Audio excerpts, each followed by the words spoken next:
দেশের রাজনীতিতে বিএনপি অন্তর্বর্তী সরকার ও জুলাই গণ অভ্যুত্থানের নেতৃত্ব দানকারী ছাত্র সংগঠনের নেতাদের মধ্যে কথার লড়াই চলছে।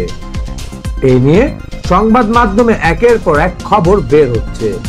চায়ের কাপ থেকে শুরু করে ফেসবুকের দেয়ালেও চলছে তুমুল আলোচনা, সমালোচনা ও তর্ক বিতর্ক। শোনা যাচ্ছে ফেব্রুয়ারিতেই জাতীয় নাগরিক কমিটি ও বৈষম্য বিরোধী ছাত্র আন্দোলনের নতুন রাজনৈতিক দল আত্মপ্রকাশ করবে। এরই মধ্যে তাদের কেউ কেউ নির্বাচনেরও প্রস্তুতি নিচ্ছেন, এলাকায় শীত বস্ত্র বিতরণ করছেন, নিচ্ছেন নাগরিক সংবর্ধনা। ঢাকায় ব্যয়বহুল এলাকা বাংলা মোটরে 2টি অফিসও নিয়েছেন তারা।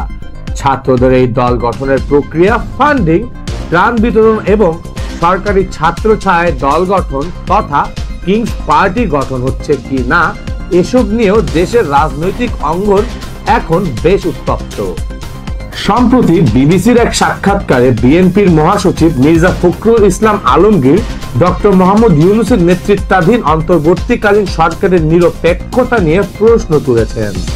জুলাই অভ্যুত্থানে নেতৃত্ব দেওয়া শিক্ষার্থীদের নতুন রাজনৈতিক দল গঠনের ব্যাপারেও মির্জা ফখরুল স্পষ্ট ভাষায় জানিয়েছেন যে এক্ষেত্রে সরকারের নিজেদের প্রতিনিধি রেখে তারা নির্বাচনে অংশ নিতে চাইলে অন্য রাজনৈতিক দলগুলো বিষয়টি মেনে নেবে না। বিএনপি মহাসচিবের এমন বক্তব্যের প্রেক্ষিতে অন্তর্বর্তী সরকারের উপদেষ্টা নাহিদ ইসলাম, উপদেষ্টা আসিফ মাহমুদ ও সমন্বয়ক হাসনাত আব্দুল্লাহ সহ জাতীয় নাগরিক কমিটি ও বৈষম্য বিরোধী ছাত্র আন্দোলনের অনেকেই কড়া প্রতিক্রিয়া ব্যক্ত করেছেন। উপদেষ্টা নাহিদ ইসলাম ও আসিফ মাহমুদ ফেসবুকে পোস্ট দিয়ে বিএনপির কর্মকাণ্ড নিয়ে প্রশ্ন তুলেছেন এবং মির্জা ফখরুলের বক্তব্যে 1-11 ইঙ্গিত পাওয়া যাচ্ছে বলে দাবি করেছেন।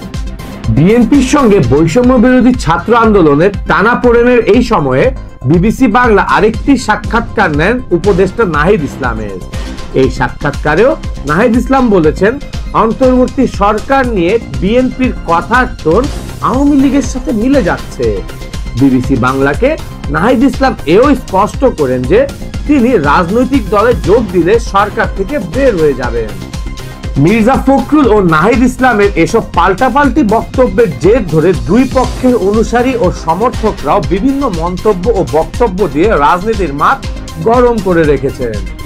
এদিকে দল গঠনের বিষয়ে জাতীয় নাগরিক কমিটির আহ্বায়ক নাসির উদ্দিন পাটোয়ারি জানিয়েছেন, ফেব্রুয়ারি মাসের মধ্যে নতুন রাজনৈতিক দল ঘোষণা করবেন তারা, তবে দলের নাম এখনো চূড়ান্ত হয়নি। তাদের নতুন রাজনৈতিক দলের কেন্দ্রীয় নেতৃত্বে তরুণরাই থাকবেন বলে জানান তিনি আরো বলেন, জাতীয় নাগরিক কমিটি ও বৈষম্য বিরোধী আন্দোলন অরাজনৈতিক প্ল্যাটফর্ম হিসেবেই থাকবে।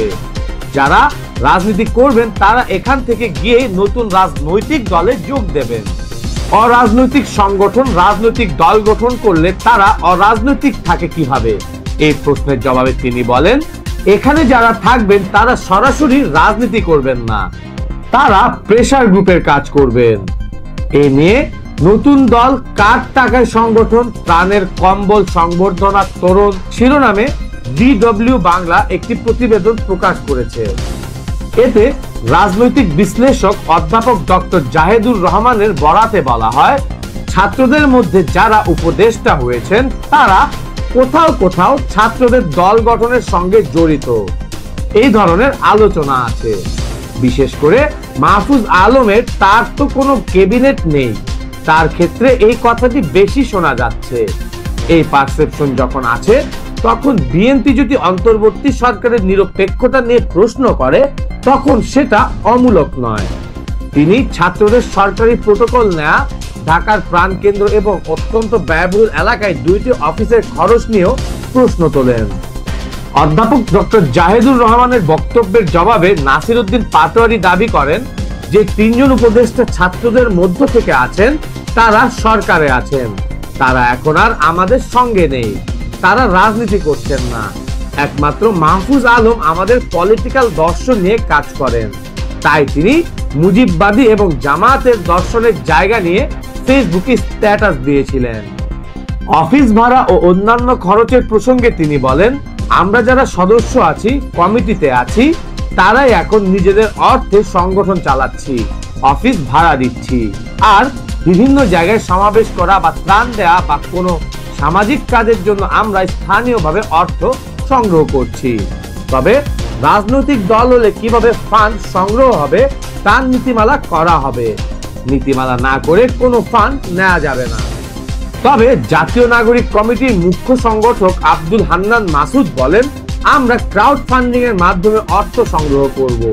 আমি আমার এলাকায় 1000 কম্বল দিয়েছি, ওটা আমাকে এক ব্যবসায়ী দিয়েছেন, আর এলাকার মানুষ তরুণ বানিয়ে আমাকে সংবর্ধনা দিয়েছেন তাদের ভালোবাসার কারণে। ছাত্ররা যে দল গঠন করছেন সেটি কি আরেকটি কিংস পার্টি হতে যাচ্ছে, এমন আলোচনাও আছে মাঠে। এমনকি অনেক বিএনপি নেতা ইঙ্গিতে এও বলেছেন যে সরকারের কয়েকটি গোয়েন্দা সংস্থাও তাদের জন্য কাজ করছে। যদিও ছাত্ররা বারবারই দাবি করে আসছে যে তারা কোনো কিংস পার্টি গঠন করছে না, আর কোনো গোয়েন্দা সংস্থার সঙ্গেও তাদের যোগাযোগ নেই।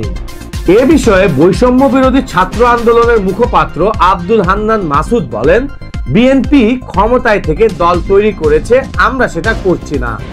বিএনপি মনে হয় তাদের অতীত ভুলে গেছে। এই সরকারে বিএনপির প্রস্তাবের মধ্য থেকেও কয়েকজন উপদেষ্টা করা হয়েছে। আমার তো মনে হয় সরকার বিএনপির কথাই বেশি শুনছে। আমরা দাবি করার পরও রাষ্ট্রপতিকে সরানো হয়নি।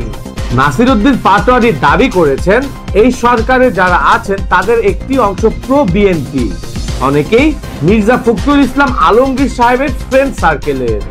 এই প্রেক্ষিতে তার প্রশ্ন, তাহলে এই সরকার আমাদের হয় কিভাবে? শিহাবুদ্দিন চৌধুরী, দ্য রিপোর্ট.লাইভ।